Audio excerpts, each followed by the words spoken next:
Trocadero ng Swan Lake mo, Inday. And many of us who saw you do an Ethel Merman singing There's No Business Like Show Business died each time from laughter.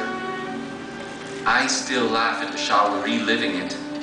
And like a trio in that tight corridor which expanded into a vast stage, Georgie doing Celeste and Floyd doing a Bette Midler.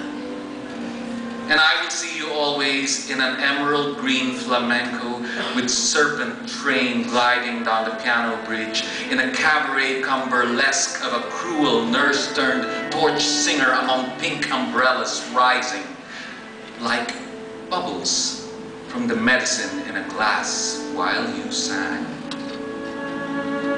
Kiri plays. A man in a suit with glasses and a detective's notebook.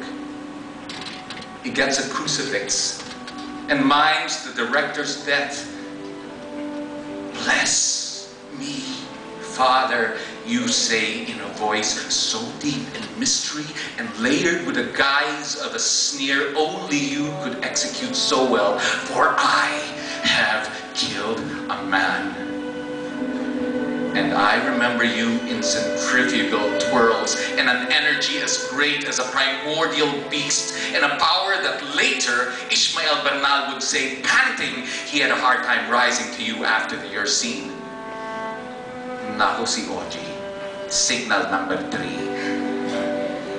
Yet at the end of the play, with a movement that made the FC studio, you raised the rose solemnly to the light.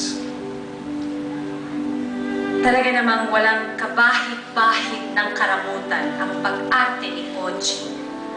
Said Rolando Tino, who played sad and was the tagapag-abala ng costume. Your energetic but gentle insanity as the hesitant herald in Marasat had the truthfulness of a child.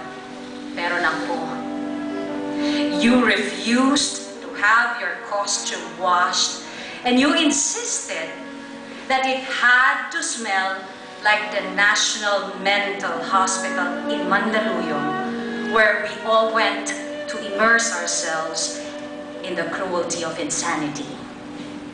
Tapos, tatakutin mo ang mga chorus at lalapitan mo sila kasi ang baho-baho talaga ng costume mo.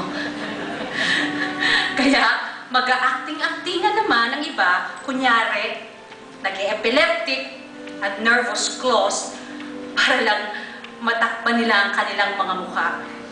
Yung pala, kundi man para lang magtago, di mapigil ang tawa para matakpan ang kanilang ilong kasi ang lansa-lansa talaga ng amoy mo.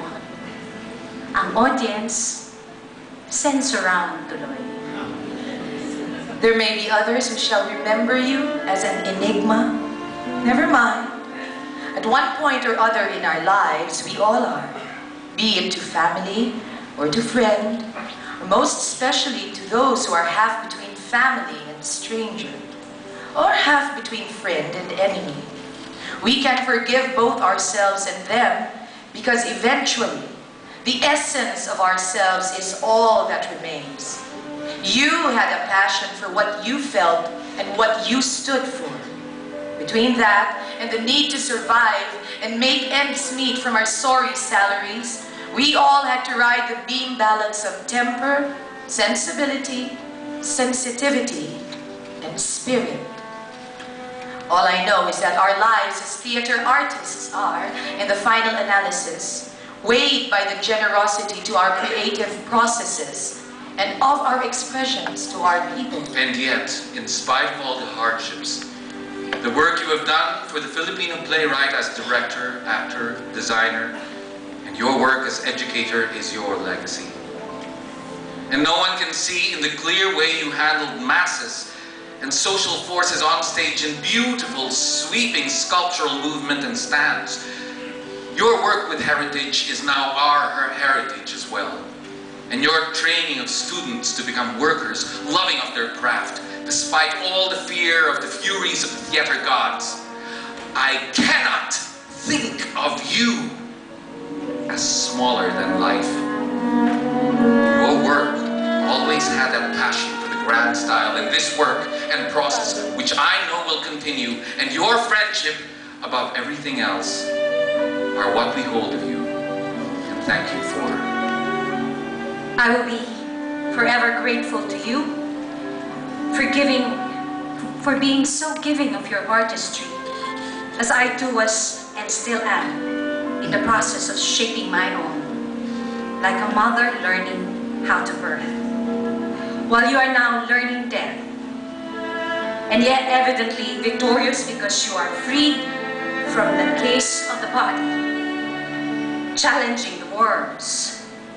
Pray for us, the living, who are in danger of forgetting the beauty of every day because of our love for power or our addiction to pettiness, with fear of the solitude when we face ourselves, and above all, with self-righteousness that endures no possibilities. And help us to pray to God, the giver of light, to remember to take wing and to somersault and dance the swing in the air and light and land on our own bare feet, fool or hero, but always with a generous laughter at ourselves, and then do it again till we get it right. Thank you. And Thank you again. We'll see you on the watermelon moon. Anton